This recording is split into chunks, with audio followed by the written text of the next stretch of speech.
Ya, shalom. Kembali lagi dengan saya dalam channel ini. Salam waras, yang berpikir itu yang waras. Ya, kali ini saya akan menanggapin salah satu teman kita dari seberang yang bernama Jovan Fernandes. Dia menantang saya, dia dengan saya terlibat dalam satu perdebatan kecil dalam satu channel, dan dia memberikan tantangan bagi saya. Nah, dia berkata seperti ini, tunjukkan ayat Yesus mengaku dirinya adalah Tuhan, atau manusia disuruh menyembah dirinya. Nah, Fernandes, ini pernyataanmu ini sama dengan Zakir Naik, yang dimana ini sudah bahas ya sebenarnya, tapi untuk kita semakin diberkati, dan untuk para kadrun-kadrun lainnya, ayo belajar, jangan banyak tanya tapi belajar. Oke, langsung saja saya menanggapinya. Dalam Yohanes 13 ayat 13 berbunyi seperti ini. Kamu menyebut aku guru dan Tuhan, dan katamu itu tepat, sebab memang akulah guru dan Tuhan. Nah, di sini Yesus menjawab apa yang menjadi pernyataan dari orang-orang waktu itu, di mana mereka mengakui Yesus guru adalah Tuhan. Nah, jadi gini Fernandes, Yesus nggak perlu repot-repot untuk ngomong aku Tuhan, aku harus disembah. Halo Fernandes, nggak perlu. Ya, contohnya tukang parkir, di mana tukang parkir setiap paginya dia harus berangkat untuk bekerja di suatu swalayan kita bilang. Nah, di sore hari dia harus kembali, dan setiap pagi dia harus berangkat, dan seterusnya setiap hari dilakukan seperti itu. Nah, apakah dia harus repot-repot mengatakan saya adalah juru parkir? Enggak kan? Orang akan melihat dari apa yang dia lakukan, apa yang dia kerjakan. Nah, sama seperti Yesus. Yesus nggak perlu capek-capek ngomong dia adalah Tuhan. Kita melihat saja dengan apa yang dia kerjakan. Dia menyembuhkan orang lumpuh, menyembuhkan orang yang buta, bahkan membangkitkan orang yang mati. Apakah Muhammad melakukan itu? Atau nabi-nabi melakukan itu? Saya rasa tidak. Bahkan orang Yahudi pun sekalipun, ya Fernandes, mereka sangat mensakralkan pernyataan yang dilakukan oleh Yesus, di mana Yesus mengatakan dosamu telah diampuni. Ini sangat sakral, di mana tidak boleh. Ini hanya Allah yang bisa mengampuni manusia. Tapi Yesus mengatakan itu. Kok berani? Ya iyalah, dia Allah.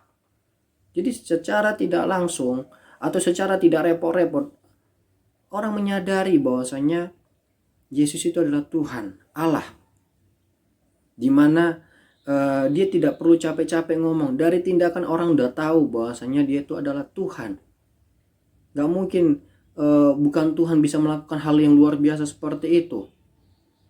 Apakah Muhammad mau bisa? Enggak kan? Nah, kamu menantang saya lagi tentang untuk menyembah. Kita lihat di Markus 5 ayat 6. Ini kejadiannya pada saat Yesus berada di Gerasa, dia turun dalam perahunya. Nah, orang kerasukan ini datang kepada Yesus. Dia tersungkur.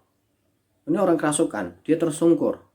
Saking takutnya, karena dia mengetahui di bahwasanya itu Yesus adalah Tuhan.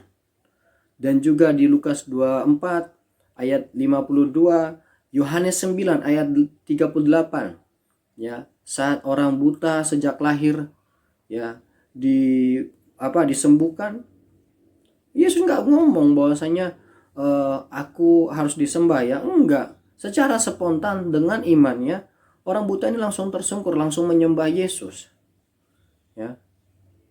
Pernyataan dalam Wahyu 21 ayat 6 sampai 7, ya. Saat Yesus berkata pada Rasul Yohanes, "Aku Alfa dan Omega." Tuhan mana yang hanya datang pada saat di satu abad, setelah abad berikutnya nggak ada lagi.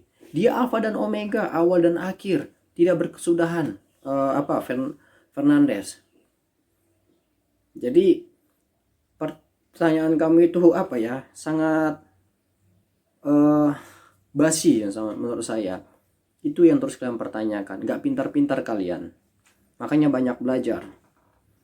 Gunakan waktu untuk belajar, untuk merenungkan apakah ajaran saya udah benar atau tidak. Jangan urusi ajaran orang lain. Pertanyaan saya, tantangan saya buat kamu. kapan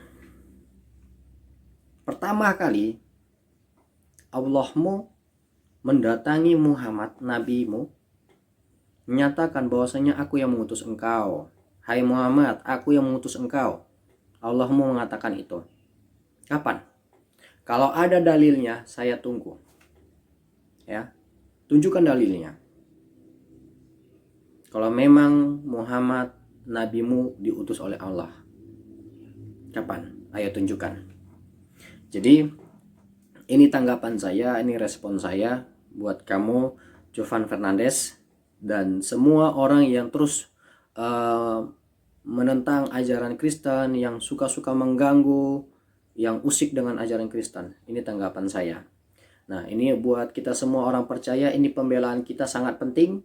Bukan kita mau mengajak ribut, masalah segala macam, enggak. Kita hanya mengambil bagian kita untuk membela iman kita. Jangan gentar, mari berapologetika dan gunakan waktu kita yang ada untuk belajar dan belajar lagi. Ini dari saya, salam waras dari saya. Shalom.